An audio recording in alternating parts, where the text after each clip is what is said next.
I'm not mad. I'm just disappointed. Welcome to the Sega journey with my special guest Jax. Say hello, Jax. This episode's gonna be a little bad. Sega Journey's been on hiatus for about a month, and it's finally back. And special thanks to Wheels for this episode, because I was having trouble obtaining the games for this episode, but he hooked me up, so that was very nice of him. So I was excited to come back and play some Sega games I've never played before.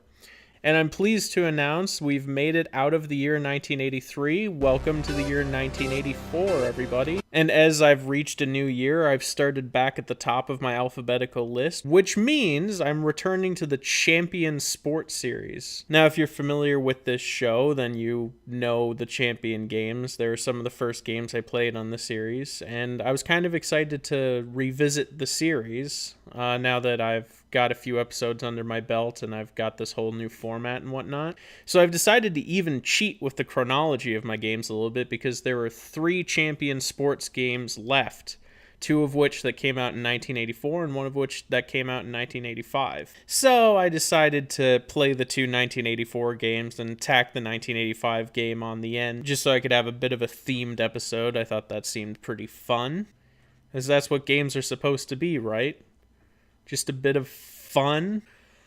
I'm going to try not to come across as angry during this episode. I had so much optimism when planning this episode. I mean, I even have sports themed attire. Now, granted, this is about as best as my sports themed attire can get. A baseball hat and my hometown's school football team. That's the best I got. But then I actually played the games for today, and all optimism I possibly had is just out the window. So, without further ado, welcome to my hell.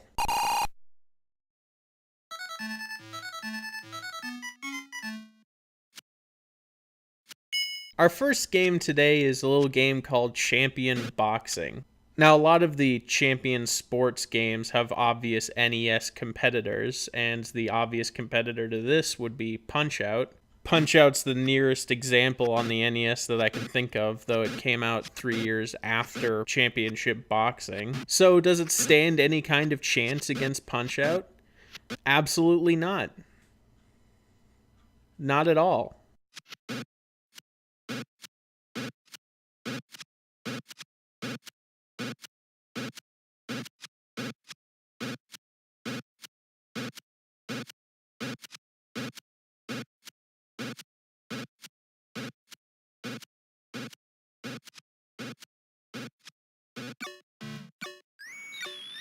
This was such a rough way to start. So basically in Championship Boxing, you play as a boxer in a boxing match.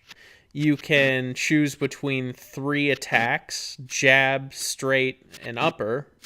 So I guess there's a little bit of strategy involved, but ultimately it's just a boxing tournament. And the issue with this game is, with such simple gameplay, you at least need to make it satisfying and fun to play. And this game is just a chore. I actually stuck with an entire match and I won.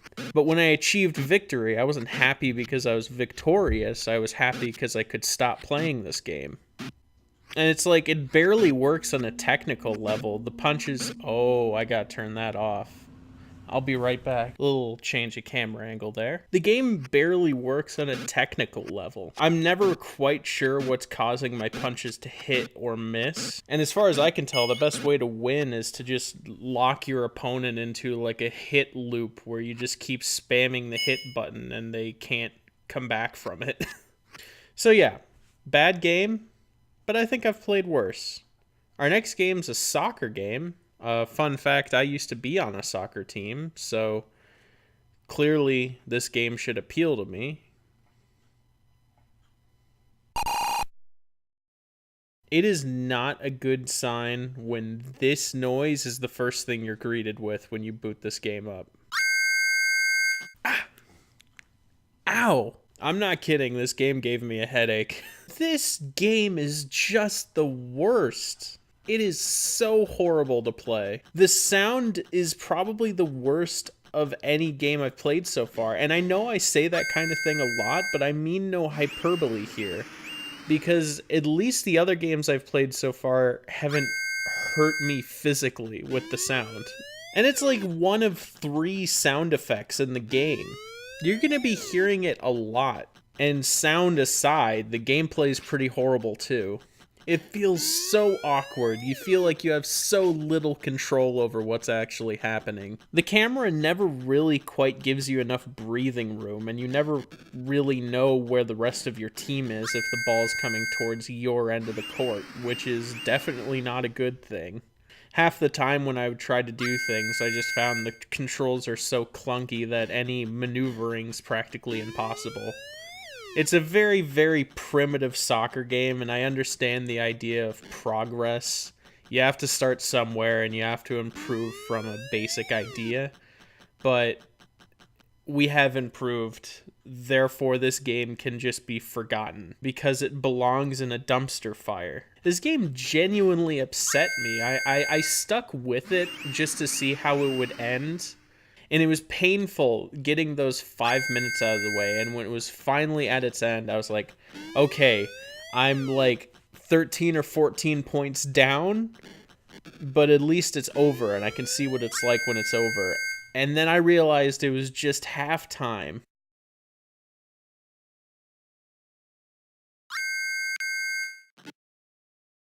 And I just shut the game off because I didn't want to play a single minute more of Champion Soccer. This game sucks. Don't play it.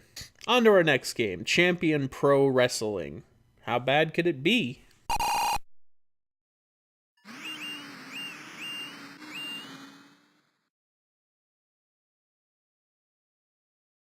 It's just boxing again.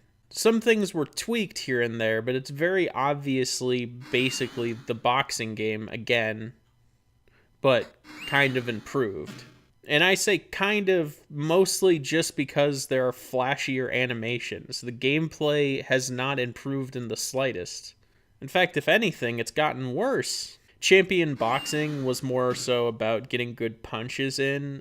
Champion Pro Wrestling is more like getting good grapples in. But unfortunately, it doesn't seem to work most of the time. There are several points where I was just kind of awkwardly standing near my opponent trying to do something, and neither of us were doing anything. Like, say what you will about Champion Boxing, at least the punches worked for the most part. I'm willing to admit there might be some depth to this game that I don't realize. Frankly, by the time I played this, I was just done with life. But if it is there, I don't really want to find it. The graphics are pretty nice, I suppose. In fact, all 3 of these games, well, not Champion Soccer. 2 of the 3 games I played looked very nice. So I have this theory that when Sega was developing sports games, at a certain point they went graphics over functional gameplay. Because the early Champion games looked not great, but they played far better than these 3. Like, I'd take Champion Golf over this any day. So yeah, this is a really, really short video. I'm sorry for the long wait and then a really short, angry, and disappointing video, but that's just where I'm at right now. I didn't realize the Champion series would crash and burn as hard as it did, but here we are. That about wraps it up for this episode. I don't have a whole lot to say about these games. They're all really bad. Thanks for watching. Next week, I'm going to be playing 3 games that kind of interest me. The titles interest me, at least. Flicky, Girls Garden, and Golgo 13. Well, this has been the Sega Journey. Here's to better times. Thanks for watching. Check out the Nintendo Journey, of course, and check out me and Wheels' new podcast, Screensavers. We had a lot of fun doing the first episode. It was on Detective Pikachu. And we will be doing an episode on Sonic whenever that comes out, so check us out, maybe. Big shout out to Wheels for making this episode possible, and big shout out to Sega for making these games possible. Thanks. Hope you enjoyed watching. I will see you on the next one. Peace.